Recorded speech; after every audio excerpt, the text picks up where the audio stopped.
All right, get ready to dive into some seriously mind-bending stuff. We're talking Dr. Joe Dispenza and the idea that we can actually, think ourselves into a new reality. We're going deep on his talk with Tony Robbins. Manifest a new reality with the power of your mind.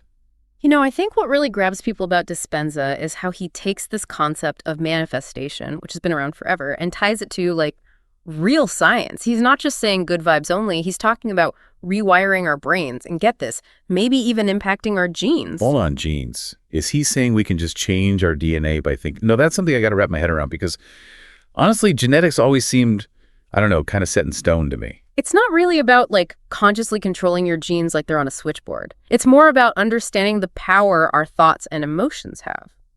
Dispenza explains that when we experience strong emotions, especially repeatedly, it sends signals throughout our bodies that can influence how our genes actually express themselves. It's called epigenetics, and it's seriously shaking up how we see the mind-body connection. So you're saying our feelings aren't just these fleeting things, they actually have a physical impact on us down to a cellular level. Exactly. Dispenza's point is we're not just stuck with the reality we're born into. We have more power to influence things than we might think. It's about understanding the power we have to shift our internal state. And in doing so, seeing how that impacts our external world. Okay, so instead of letting past traumas or those limiting beliefs we have dictate our future, we can consciously create what did he call it, a new blueprint for ourselves. Precisely. And Dispenza's clear that this isn't about pretending the past didn't happen or suppressing tough emotions. It's more about recognizing we have a choice in which thoughts and feelings we choose to empower. We become, conscious creators in our lives instead of just being along for the ride. That makes a lot of sense, but how do we actually do that? Where do we even begin to make that kind of shift? Well, Dispenza talks about how we can get trapped in these unconscious programs, going through the same routines day in and day out, seeing the same people, feeling the same emotions. It's like we're on autopilot, living out this pre-programmed script. Oh, tell me about it. I think we all get that feeling of being stuck on autopilot sometimes. For sure. And that's where Dispenza introduces the practice of meditation. And he doesn't just mean it for relaxation, although that's definitely a nice perk, but as a way to step off that autopilot and actually see what's running in the background of our minds. So it's like hitting the pause button on that constant stream of thoughts and feelings that are, often keeping us stuck. Exactly. Meditation allows us to create this space, this gap between our thoughts and emotions, and learn to observe them without judgment. And in that space, in that stillness, we can start to connect with a deeper part of ourselves, the part that's beyond the limitations of our conditioning, our past. So we're not just trying to silence our minds completely, which, let's be real, seems kind of impossible. We're actually trying to tap into a source of, untapped potential and creativity within ourselves. That's pretty amazing. But isn't meditation really just about, sitting still and emptying your mind? That's always felt a little intimidating to me, not to mention, impossible. It can definitely be challenging, especially at first. But Dispenza actually gives some very practical tips. He suggests starting small, find a quiet space, minimize distractions as much as possible, and just focus on your breath. It's funny how something as simple as our breath can be such a powerful tool, right? It really is. Your breath becomes this anchor, this gentle guide bringing you back to the present moment. Dispenza also suggests exploring guided meditations, which can be super helpful, especially when you're first starting out, for training your mind to reach those deeper states of awareness. That's good to know. So you don't have to be Zen master to make this work. We can actually, incorporate these practices into our regular, messy lives. Absolutely. Dispenza really emphasizes that these practices are for everyone, and he's all about making them accessible and, relevant to our modern lives. Remember, it all starts with that conscious decision to step into the driver's seat of our own lives and become the creators of our reality.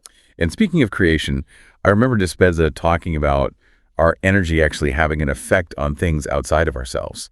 Did he really suggest that our thoughts and feelings could impact actual matter? He did. He talked about this experiment where they had experienced healers focus their energy on vials of DNA, and this is where things get really wild. Okay, now I'm really intrigued. What happened? Did their minds actually change the physical structure of the DNA? That sounds like something out of a movie. It's pretty mind-blowing. What they found was that when the healers just thought about changing the DNA, nothing happened. So just thinking about it wasn't enough. You need more than willpower. Exactly. But when the healers tapped into a strong positive emotion like love or gratitude, and they combined that emotion with a clear intention to actually see the DNA change, well, the physical structure of the DNA actually started to unwind. Whoa. Okay, now my mind is officially blown. So, are you saying that our emotions are like this supercharged amplifier for our thoughts and our intentions? It's wild to think about, that our emotions could be so powerful, not just in like how we feel, but in actually shaping things around us. It's true. And Dispenza doesn't stop at just influencing our own bodies. He suggests our thoughts and emotions can actually have an impact on, well, the world around us. We're not just these isolated individuals, he says. We're all interconnected. Oh, like we're all connected by this invisible energy field. I've heard people talk about that kind of thing, but it always seemed, I don't know, a little too out there for me. It might sound kind of out there, but stick with me. Dispenza calls it the unified field, a field of consciousness that connects everything and everyone. And when we tap into that field, when we align ourselves, with our true nature, he says we create this ripple effect that goes way beyond just us. So it's not just about creating a better reality for ourselves, but actually contributing to a better world for everyone. That's like a huge responsibility, but also an amazing opportunity to like be conscious creators. Exactly. But Dispenza's clear, it's not about trying to force the universe to do our bidding or trying to manipulate things. It's about surrendering to something much bigger than ourselves, trusting in a wisdom that's beyond our limited perspective. So less about like putting in an order with the universe and more about aligning ourselves with, I don't know, like the flow of life, that creative energy that's always there. You got it. And Dispenza suggests that alignment happens naturally when we shift our focus inward, when we cultivate a state of presence. Okay, so we've talked about the power of our thoughts, the importance of meditation and, being present. But how does that actually work in real life? Where do we even begin to put all of this into practice? Dispenza talks about what he calls the generous present moment. It's this idea that all the potential in the universe already exists, right here, right now, not in the past, not in the future. So we need to stop dwelling on things that have already happened or worrying about what might happen and just like be here now. Exactly. It's about realizing that this moment right now is where we have the power to make different choices, to tap into that wellspring of creativity within us. That makes me think about those aha moments.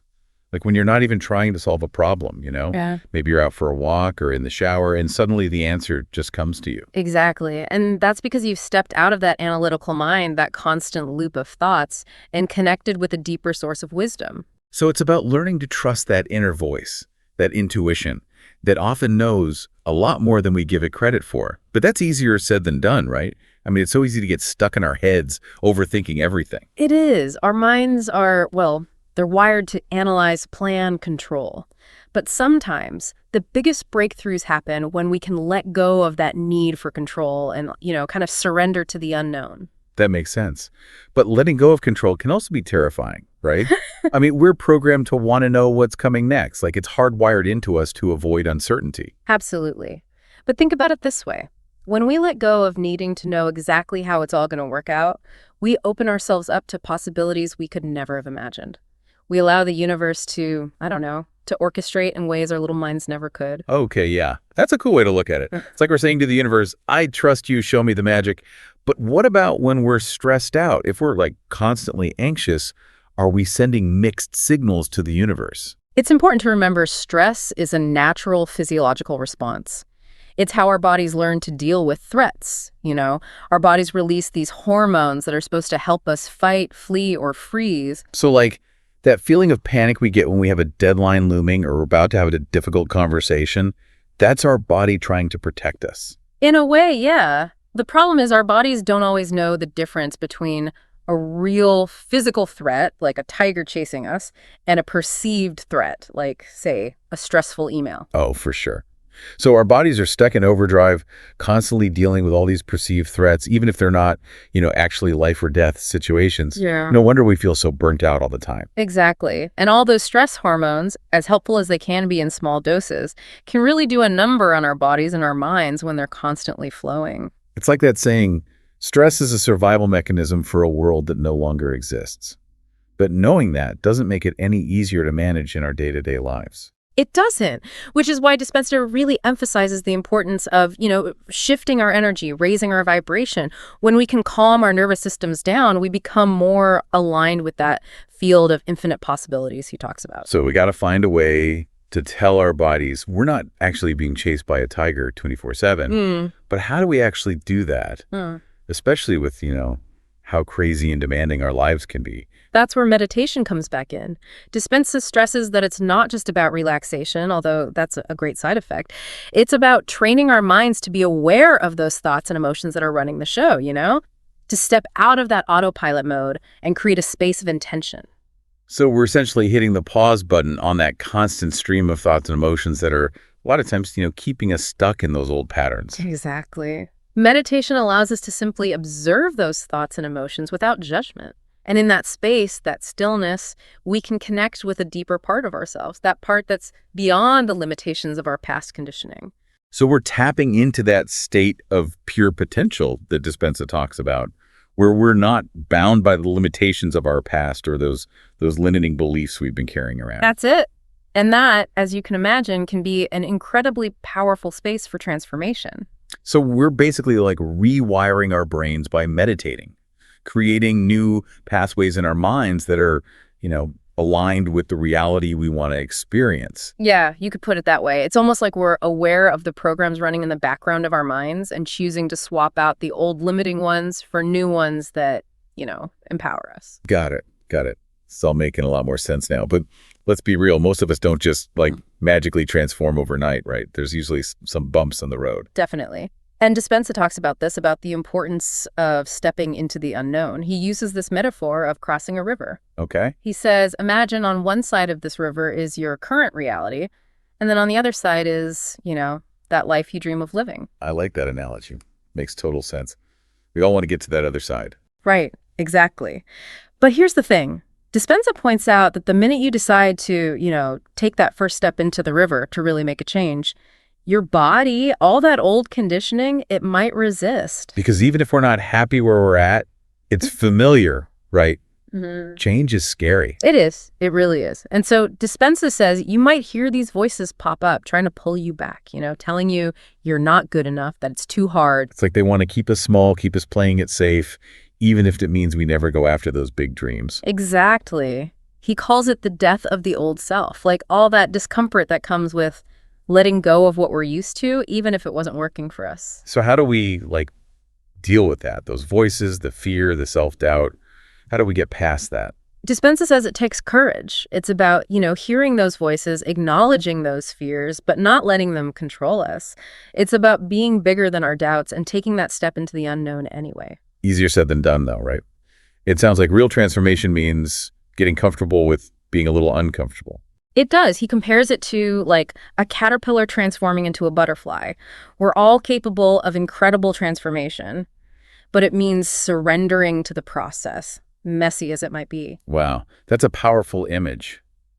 We have to be willing to let go of the old, to make space for the new, even if it feels chaotic, for a while. Exactly. And the beautiful thing is that on the other side of that discomfort, on that other side of the river, that's where we find that reality that's more expansive, more fulfilling than we ever thought possible. So it starts with a single decision, like consciously choosing to step into our power as the creators of our own lives. Yeah. It's about no longer seeing ourselves as victims of our circumstances, but as the architects of our own lives.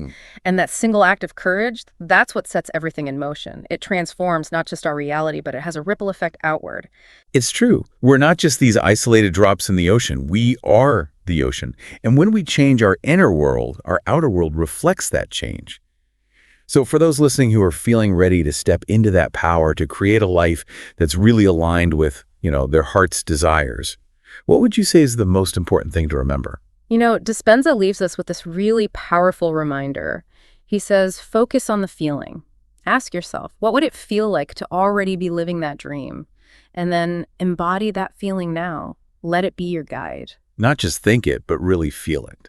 Because it's our feelings that are sending that energy out into the world. Exactly. It's about stepping into that future version of yourself, and then living from that energy. So if you're ready to start rewriting your reality, take a deep breath, connect with this present moment right here, right now, and then ask yourself, what do I choose to create?